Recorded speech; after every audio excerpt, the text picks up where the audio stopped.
Better check if you're still employed, bro. And then,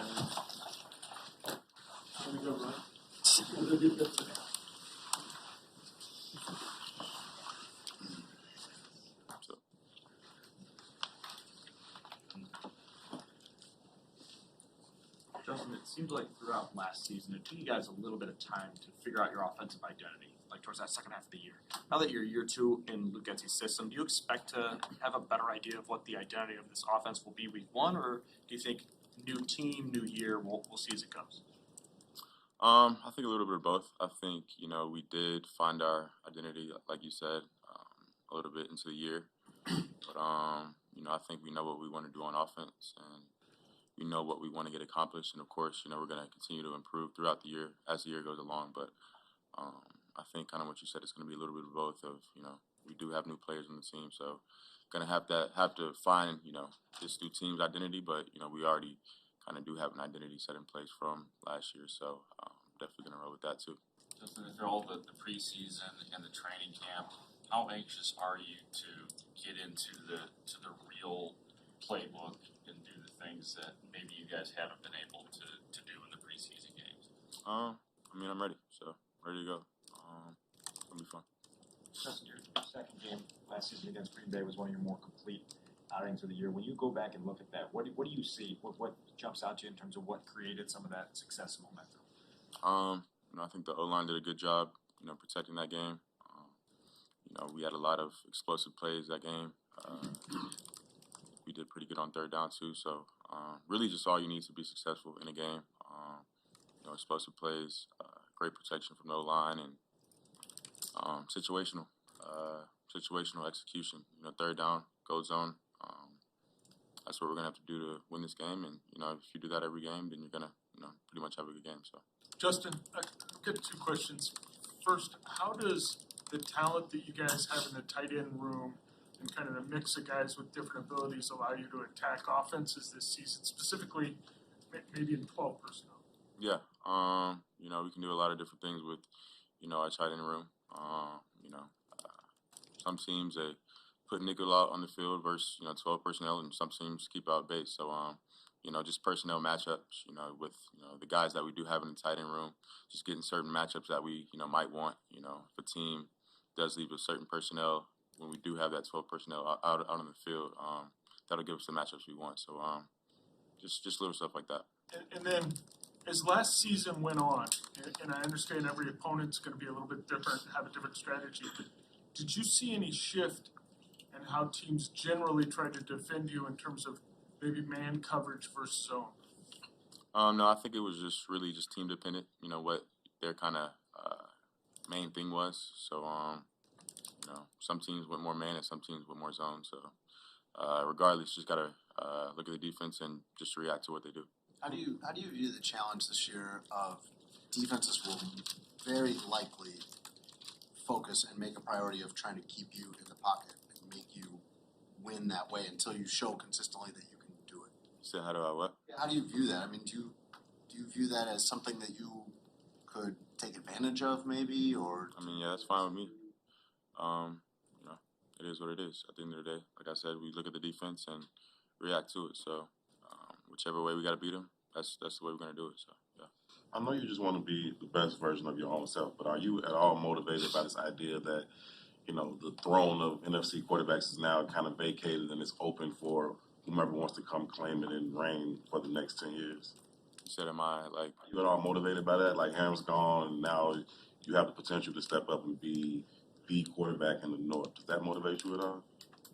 No, not really. Not really motivated by that kind of stuff. I don't even look at that stuff, to be honest with you. Like you said, I think you kind of answered your question. I just try to be, the best version of myself. Try to get better each and every day. So, whatever that may look like, that's what it is. So, yeah.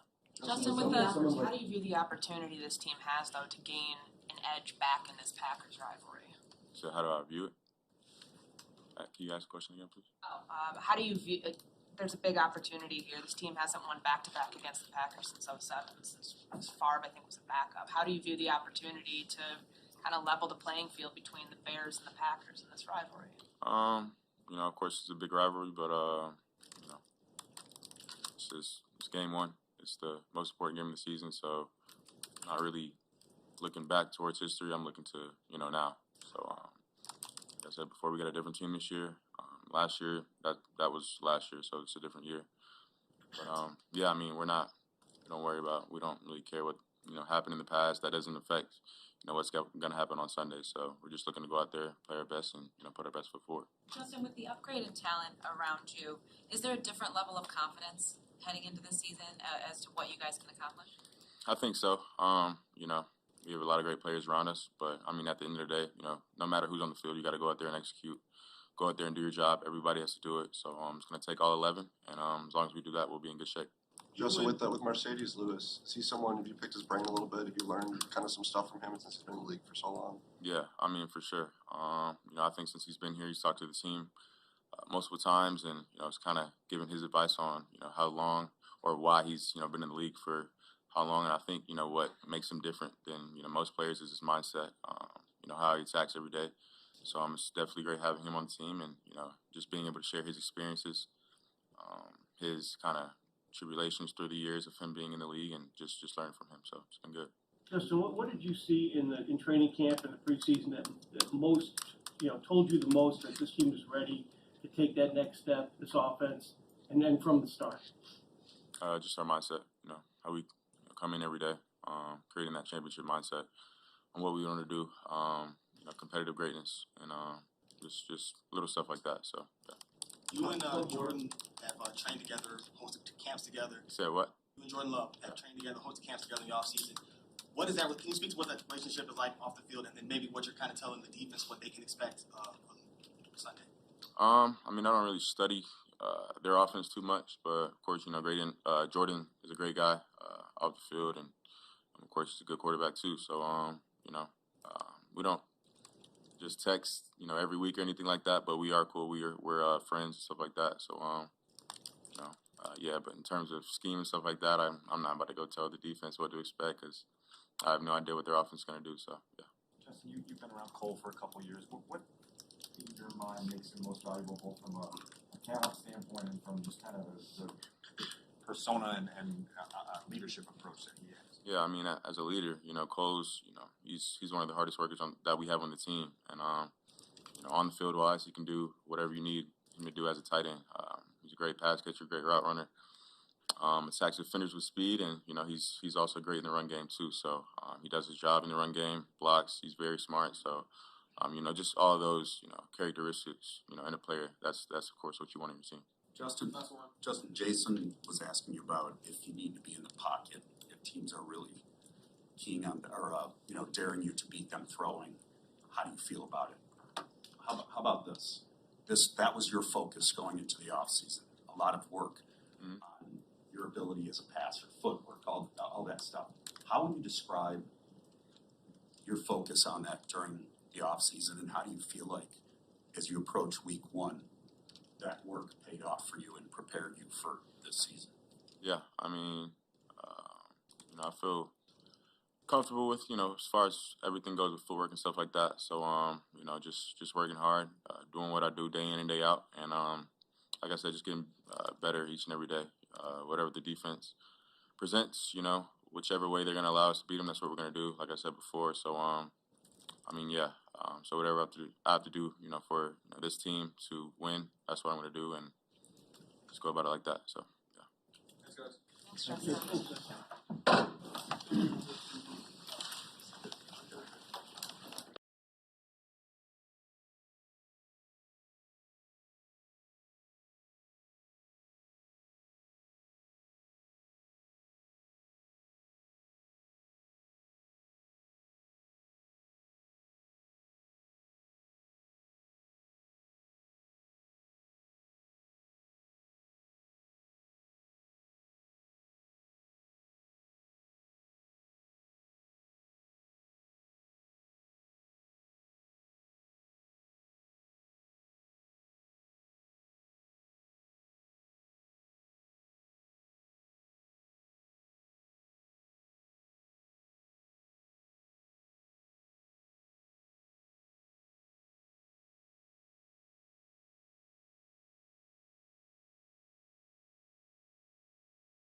right, good morning.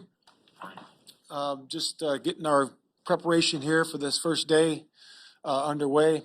Guys came in early today and had our meetings, had our team meeting, talked about and established our goals for keys to victory as we do every week. Talked about our opponent personnel, offense, defense, and kicking. That was really good. Then they went to unit meetings. We do some meetings and walkthroughs in our ITC. All units do that. So that's good to get the preparation done for this week. And then this will be a pads day for us, first and second down. And we'll be right out here in our fields that are close to us today. So we're looking for, fast physical execution today in practice. Like we said, first and second down runs and run actions and all the things you do in that normal downs during the game. So we're excited about that. Have everybody back available to us today, which is excellent. In terms of our health of our football team, we're excited about that. And with that, I'll open up to questions. And you saw the way the teams defended Justin change last season as he succeeded so much as a rusher. You saw teams key in on that more. Are you expecting a season of that now, where he's coming off a 1,000-yard rushing season? Every defense that faces him is going to try to force him to prove he can do it from the pocket. Yeah, you could potentially see that. We'll just have to adjust to see what they give us. We're not sure. We anticipate that, and sometimes you have to have a plan for. Well, not sometimes. You have to have a plan for both. They're going to play them straight up, or they're going to do what they did last year. So, again, the effectiveness of the run game and the pass game will dictate that, and I think that's going forward. That's going to be something we're going to have to look at. Do you think, even though that would be keying in on taking away one of his strengths, do you think that would be something Justin could use to his advantage if he truly has grown as a passer, like you guys are telling us? Yeah, I would say that's true, because I think when you try to take away something, you open up something else, and I think that's try to load the box to stop the run. You open up the receivers on the outside, you try to defend the pass and, play more split safety. You open up the run, so to speak, in terms of the basics of football. But certainly with him, taking away that run game for him is something that people did last year, and that should open up different avenues for us. Matt, the depth chart that was released yesterday did have Nathan Peter down as the number 2 quarterback and Tyson Bagent 3. Is that what you're rolling with? Well, that's what we're looking at right now. We haven't made a final decision, but that's what we're leaning to right now for this first game. But we'll see where it goes during the course of the week, and we certainly reserve the right to make any adjustments as we need to going forward. Is that something that could be, even if neither of those guys was to be needed in the next month and a half? Is that something where there could still be competition in practice, where 6 weeks from now you might have a different pecking order there? Yeah, I think that's to be said for the whole football team. I think that we're always looking at guys developing and improving during the course of the year, and that person could jump into another number 2 role or stay where he is. So I think that's what's with everybody for our football team. As you outline goals for this team and you look ahead to the season, do you talk about winning the division? Do you want these guys thinking about that as a goal, or is it more kind of the focus of each game? No, that's our goal. That's our number 1 goal, is to win the division, and then win the conference and then go to the Super Bowl, and have a chance to win that. And we talk about that early on, in the spring. But we know that division games are more important. They have a little more weight to them. And we're excited about this one.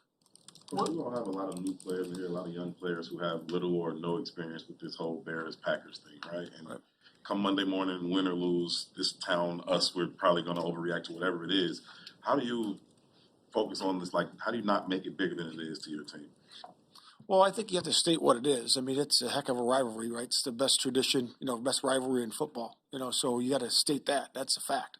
The other thing is that, this is one game, right? This is the only game we can control, and we control one play at a time. This preparation for this week, playing against this opponent, this week 1, so you got to micro it down for them too. And so that's how you win the game, right? You do it one play at a time and do it all the way through the game. So you just talk to them that way. What hurdles specifically do young defensive tackles face? What are you looking for to see success from them? Yeah, I would just say that to be able to wire in, the old cycle of the snap, to be able to wire in and do your job one play at a time. Because, in that position, you know, you have to own that gap inside, and you have to do different movements that we ask him to do. You know, with different pressures, different movement line stunts that we do that we've always done. So for me, it's just that. It's just wire in, cycle of the snap. You know, because you can get, you know, as a young player, you can get discouraged with adversity sometimes. You know, it doesn't matter if it's corner, if it's D tackle, whatever that might be. You got to wire in, flip the page, and go to the next play, and that's what they have to learn how to do. So some people have said before that for rookies, the closer their position is to the ball, the easier it is for them to have success right away. Do you buy into that at all? Yeah, I could see that. I think that you know, your job is more. It's right there, right now, on you, and it's less space. I certainly could see the point to that. Patrick's been here a while. He hasn't been healthy a lot. We haven't seen him in game action much. What do you sense you have in him as you go to the starting gates for this season? Yeah, we just hope he's, you know, stays healthy and does, you know, performs well, you know, for him. I know it's been frustrating for him. I know he's wanted to be on the field. I know he's worked, you know, extremely hard this offseason to change his body. We were certainly excited about that, and then he got injured, you know, during training camp. So I know there's a little frustration for him, but he's just putting his best foot forward for this week, and we expect him to execute. There's been quite a few guys who've been out for quite a long time, you know, leading up to the opener. How confident are you that this group is just going to be able to all come together right away from week one? Yeah, I mean, that's real, right? So we just make sure that last week we had a couple good practices. We had a pads practice, you know, and then a shells practice, and they were lengthy practices leading up into this week. So we got some good preparation, not only for our first opponent for Green Bay, but also just the continuity piece of getting that line together on both sides, you know. And it'll be good to get our safeties back this week to be communicating with our linebackers. That's the other thing we're looking at. So it's going to be a good week of practice. About that too, you say that to that question, you said that's a real thing. Are you guys kind of like, is there a little bit of mystery with you guys too? Like you got to let them go play, and we'll kind of see where we're at just because of all the injuries and time. Yeah, I would say that, but you have guys that have experience, you know, and they, even with our safeties, you know, they played all together last year, so I feel really good about that. You know, with the line, those guys all have experience. You know, it's just about, you know, working together. You know, the continuity piece of it, and we're going to work on that this week. Now, why Patrick at left guard? Why Patrick at center instead of just keeping Cody at center and moving Patrick? We're just looking at the best combination. You know, what we feel is the best combination as a football staff. You know, Simo, myself, you know, Getsy, you know, and that's what we feel is the best combination. And certainly during practice, we're going to flip that combination because you have to be ready as the old pair and a spare. You got to be ready to go. What would be the rationale behind that plan then? So is it just that Lucas Patrick is better in your mind at one spot than the other, or is it something with Cody? Yeah, just our best combination with the pair of those guys where we feel they are. That's it. And with as much focus as there was on Rodgers last year, they ran the ball well against you in both games, and that was kind of a constant problem. Just simply, how better equipped are you in what ways to stop the run against the Packers than anybody? Yeah, we've worked very hard on that this year.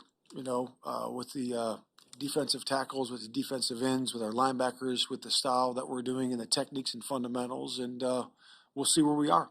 You know, we know last year is last year and this year is this year. We start the season off with this first game, and we'll see how improved we are.